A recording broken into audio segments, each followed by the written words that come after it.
कहानी की शुरुआत में हम समुद्र के राजा सीजर को देखते हैं, जिसके हाथ में एक जादुई अंगूठी थी। फिर एक दिन वो अपने एक जासूस मेंढक को बुलाकर उससे उस मछली के बारे में पूछता है जिससे वो शादी करना चाहता था, पर तभी उसे पता चलता है कि वो मछली तो यहाँ से भागकर जा चुकी है। आगे हम एमिलिया नाम के एक लड़के को देखते हैं जो समुद्र के किनारे अपने अंधे पिता के साथ रहता था, जो कि एक लोहार का काम करते थे। एक दिन एमिलिया चुपके से बर्फ पर स्केटिंग करने जा रहा था, पर तभी उसके पिता को उसके पैरों की आहट सुनाई देती है। वो एमिलिया को अपने पास बुलाकर देखते हैं कि क्या वो उनके मदद करने लायक बड़ा हो चुका है, लेकिन एमिलिया छोटे होने का नाटक करता है ताकि वो काम से बच सके। इसके बाद एमिलिया स्केटिंग करते हुए नदी किनारे पहुंचता है और वहां पर मछली पकड़ने की कोशिश करने लगता है, लेकिन उसके हाथ एक भी मछली नहीं लगती। तभी अचानक उसे पानी में कुछ हरकत होती हुई दिखाई देती है और एक बड़ी सी पानी की लहर उसके ऊपर आकर गिरती है। तभी एमिलिया देखता है कि उसकी बाल्टी में अपने आप एक बड़ी सी मछली आ गई है। एमिलिया खुशी खुशी अपने घर पर आता है और उस मछली को पकाने की तैयारी करने लगता है, लेकिन तभी अचानक वो मछली बोलने लगती है और उसे कहती है कि अगर तुम मुझे जिंदा छोड़ देते हो तो मैं तुम्हारी 3 इच्छाएं पूरी कर दूंगी। तभी एमिलिया कहता है कि मुझे शहर देखना है, पर मैं चूल्हे से हटना नहीं चाहता। तभी वो मछली उसे चूल्हे के साथ ही बाहर ले आती है और वो शहर की तरफ जाने लगते हैं। इसी दौरान एमिलिया को बहुत ठंड लग रही थी और तभी वो उस मछली से अपनी दूसरी इच्छा मांगता है। वो कहता है कि अभी के अभी गर्मियां शुरू हो जाएं। तभी हम देखते हैं कि हर जगह से बर्फ पिघलने लगती है और चारों तरफ हरियाली आ जाती है। वहीं बर्फ की सड़क भी पिघल जाती है और एमिलिया पानी में गिर जाता है। आगे एमिलिया वहां से बाहर निकलता है, पर तभी हम देखते हैं कि वो काफी मायूस था क्योंकि उसने अपनी 2 इच्छाएं यूं ही खराब कर दी थी। इसी दौरान वहां पर कुछ डाकू आ जाते हैं, लेकिन जब उन्हें एमिलिया से कोई भी कीमती चीज नहीं मिलती तो वो उसकी मछली को ही उठाकर ले जाने लगते हैं। लेकिन एमिलिया मछली को खोना नहीं चाहता था, इसलिए वो उनसे बाल्टी छीनकर उस मछली को वापस नदी में फेंक देता है। लेकिन तभी वो डाकू उसे ऐसा करने की सजा देते हैं और उसे पेड़ से उल्टा लटका देते हैं। फिर थोड़ी देर बाद वो नदी के अंदर से एक लड़की को आते हुए देखता है, जो एमिलिया के पास आकर उसे आजाद कर देती है।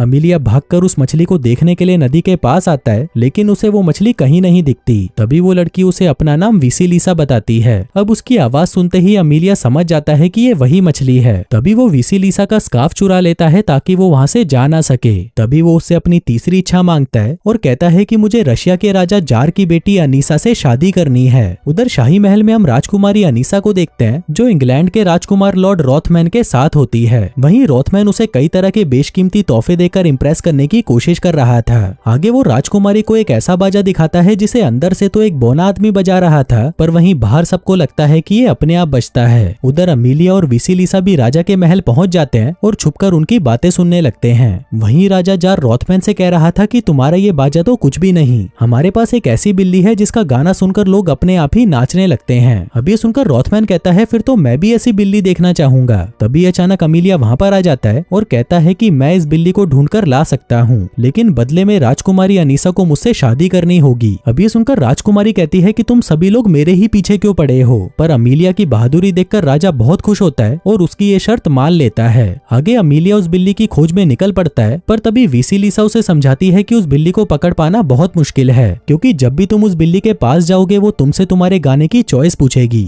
अगर तुम दुख भरा गाना चुनते हो तो वो बिल्ली तुम्हें ऐसा दुख भरा गाना सुनाएगी कि तुम रो रो कर मर जाओगे, लेकिन अगर तुम खुशी वाला गाना चुनोगे तो उस बिल्ली का गाना सुनकर तुम नाचने लग जाओगे और तुम तब तक नाचोगे जब तक तुम्हारी मौत ना हो जाए। लेकिन एमिलिया को इससे कोई फर्क नहीं पड़ता और वो विसिलिसा के साथ उस बिल्ली को ढूंढने के लिए जंगल में पहुंच जाता है, जिसके बाद वो दोनों काफी मुश्किल रास्तों को पार करते हुए उस बिल्ली तक भी पहुंच जाते हैं। तभी वो बिल्ली उसे गाना चुनने को कहती है, जिस पर एमिलिया दुख भरा गाना चुनता है। फिर जब वो बिल्ली गाना गाने लगती है तो एमिलिया भी उसके साथ गाने लगता है, क्योंकि ये वही गाना था जो बचपन में उसकी माँ उसे सुनाती थी। लेकिन जब वो बिल्ली देखती है कि उसके गाने से इसको कोई फर्क नहीं पड़ रहा तो वो खुद ही रोने लग जाती है, जिसके बाद वो एमिलिया के साथ चलने के लिए तैयार हो जाती है। उधर दूसरी तरफ विसिलिसा को सीजर का जासूस मेंढक मिलता है, जो उसे बताता है कि शादी की सारी तैयारियां हो चुकी हैं। वहीं ये सारी बातें एमिलिया भी सुन रहा था, लेकिन उसे कुछ भी समझ नहीं आता। तभी विसिलिसा उसे बताती है कि एक बार सीजर ने उसे एक शिकारी के जाल से बचाया था, इसलिए विसिलिसा पर सीजर का एहसान है और इसके बदले में सीजर उससे शादी करना चाहता है। आगे वो दोनों वापस महल पहुंच जाते हैं, जहां रॉथमैन अनीसा से शादी का हाथ मांग रहा था, पर तभी एमिलिया बिल्ली के साथ वहां पर आ जाता है। फिर जल्दी ही बिल्ली गाना गाना शुरू कर देती है और वहां मौजूद सभी लोग नाचने लगते हैं, पर तभी राजा उससे परेशान हो जाता है और उस बिल्ली को वहां से ले जाने का हुक्म देता है। वो एमिलिया की बहादुरी देखकर बहुत प्रभावित था, लेकिन वहीं राजकुमारी एमिलिया जैसे किसी आम इंसान से शादी नहीं करना चाहती थी, इसलिए वो एमिलिया को कहती है कि अगर तुम्हें मुझसे शादी करनी है तो तुम्हें मेरा एक और काम काम करना होगा। उसी रात राजकुमारी अपनी माँ जरीना की आत्मा से मिलती है, जहाँ जरीना उसे अमीलिया के लिए एक बहुत ही खतरनाक काम बताती है। फिर अगली सुबह हम लॉर्ड रॉथमैन को देखते हैं, जो अपने एक अनोखे जूसर से महाराज को खुश करने की कोशिश कर रहा था।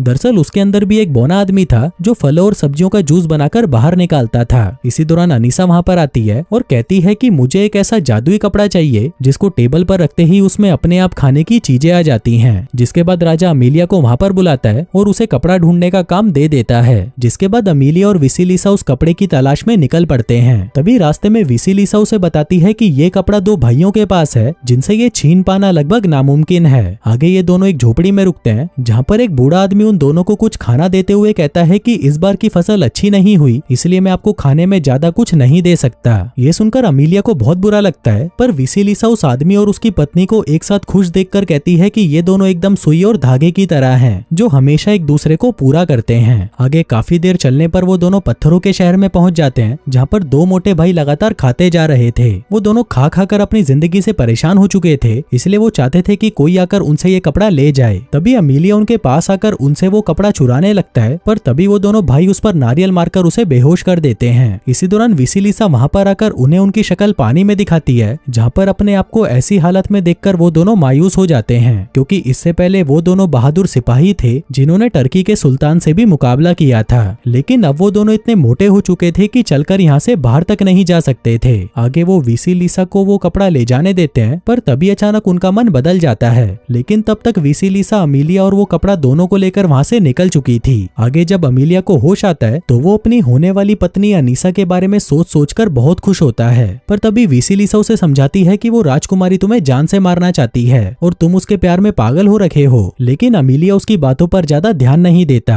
आगे वो विसिलिसा को एक कविता सुनाता है जो उसने अनीसा के लिए लिखी थी, जिसके लास्ट में वो उसे शादी के लिए प्रपोज करता है। लेकिन वहीं विसिलिसा उसकी कविता में इतना खो चुकी थी कि वो उसे ही शादी के लिए हाँ कर देती है। आगे वो अमीलिया से कहती है कि तुम्हें किसी और से शादी करनी चाहिए, ना कि उस बददिमाग अनीसा से। इसके बाद जब वो दोनों कपड़ा लेकर वापस आते हैं, तभी अनीसा तक भी ये खबर पहुंच जाती है कि अमीलिया उस कपड़े को लेकर आ चुका है। आगे जब राजा और अनीसा अमीलिया के पास जाते हैं तो वो देखते हैं कि अमीलिया शहर में फ्री का खाना बांट रहा था। आगे अनीसा कहती है कि अब वो अमीलिया से शादी करने के लिए तैयार है, लेकिन उसकी एक आखिरी शर्त है कि उसे अनीसा की मरी हुई माँ से शादी के लिए इजाजत लेनी होगी। वहीं अमीलिया एक बार फिर से शर्त को पूरा करने के लिए तैयार हो जाता है। फिर रात को विसिलिसा अमीलिया को मरे हुए लोगों की दुनिया में जाने का रास्ता बताती है, लेकिन साथ ही वो उसे चेतावनी देते हुए कहती है कि आज तक कोई भी इस दुनिया से वापस नहीं आया। लेकिन अमीलिया फिर भी इसके लिए तैयार था। आगे सफर के दौरान वो दोनों अमीलिया के पिता से मिलते हैं, लेकिन अमीलिया वहाँ पर बिल्कुल चुप रहता है ताकि उसके पिता को पता न चले कि वो यहाँ पर मौजूद है। आगे बातों के दौरान अमीलिया के पिता विसिलिसा के सामने अमीलिया की तारीफ करते हैं, लेकिन फिर उन्हें एहसास हो जाता है कि अमीलिया भी यहीं पर है और वो उसे आवाज लगाते हैं। आगे अमीलिया अपनी हरकतों के लिए अपने पिता से माफी मांगता है, जिसके बाद वो विसिलिसा से अपनी आखिरी इच्छा मांगता है। वो कहता है कि उसके पिता की आंखों की रोशनी वापस आ जाए और विसिलिसा उसकी ये इच्छा पूरी कर देती है। आगे जब वो दोनों नदी के किनारे पहुंचते हैं, तभी अमीलिया विसिलिसा को उसका साथ देने के लिए थैंक यू कहता है और उसे उसका स्कार्फ लौटा देता है ताकि वो यहाँ से वापस जा सके। लेकिन विसिलिसा फिर भी उसके साथ जाने के लिए तैयार हो जाती है। आगे जल्दी ही वो दोनों मुर्दों की दुनिया में पहुंच जाते हैं, जिस दौरान वो उस दुनिया के राजा खोसाए से मिलते हैं। यहाँ पर हमें पता चलता है कि विसिलिसा खोसाए की बेटी है। आगे खोसाए बताता है कि विसिलिसा ने एक बहुत बड़ी गलती कर दी थी, जिस वजह से उसने उसे मछली बना दिया। आगे विसिलिसा खोसाए को जरीना की आत्मा बुलाने के लिए कहती है। फिर जरीना की आत्मा वहाँ पर आती है और वो बताती है कि उसे भूखे रहने की सजा मिली थी, जिस वजह से उसकी मौत हो गई। तभी अमीलिया कहता है कि मैं आपकी बेटी से शादी करना चाहता हूँ, पर जरीना उसे साफ मना कर देती है। तभी खोसाए को लगता है कि अमीलिया ने मेरी बेटी की मदद की, तो मुझे भी अमीलिया की मदद करनी चाहिए। इसलिए वो जरीना को खाना देकर उसे उसका श्राप तोड़ने के लिए कहता है। अब उस खाने को देखकर जरीना भी अमीलिया को शादी के लिए हाँ कर देती है। वहीं जब राजा जार ये सब देखता है तो वो बहुत ज्यादा खुश होता है। उधर विसिलिसा अपने पिता को अलविदा कहती है, जहाँ उसके पिता बताते हैं कि यहाँ से निकलते ही अमीलिया ने जो कुछ भी देखा है वो सब कुछ वो भूल जाएगा।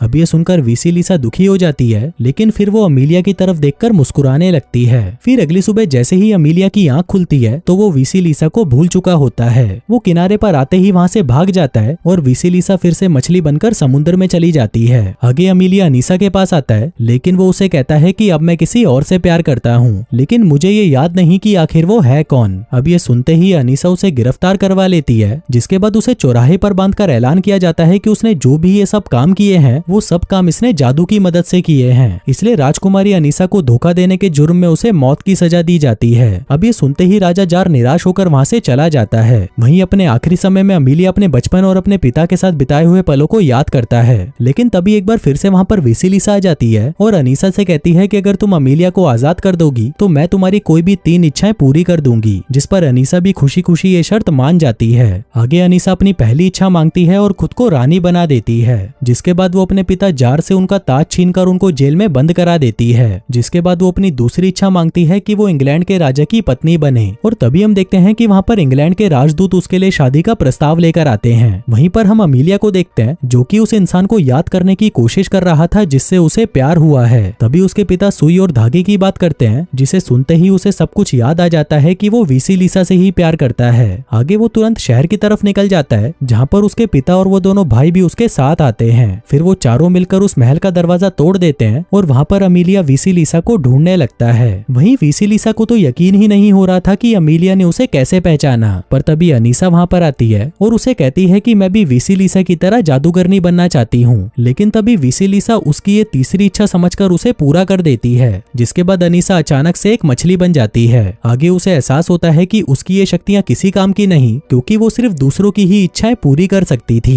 तभी अनीसा अपने एक नौकर को बुलाकर कहती है कि वो ये विश मांगे कि अनीसा की शादी दुनिया के सबसे ताकतवर राजा से हो। अब जैसे ही नौकर उससे ये विश मांगता है तभी अचानक समुद्र में से सीजर बाहर आता है और अनीसा को अपने साथ ले जाता है, क्योंकि दुनिया का सबसे ताकतवर राजा तो वो ही था। उधर वेसिलिसा का श्राप भी खत्म हो जाता है, जिसके बाद अमीलिया और वेसिलिसा हमेशा हमेशा के लिए एक हो जाते हैं। और दोस्तों इसी के साथ ही ये कहानी यहीं खत्म हो जाती है।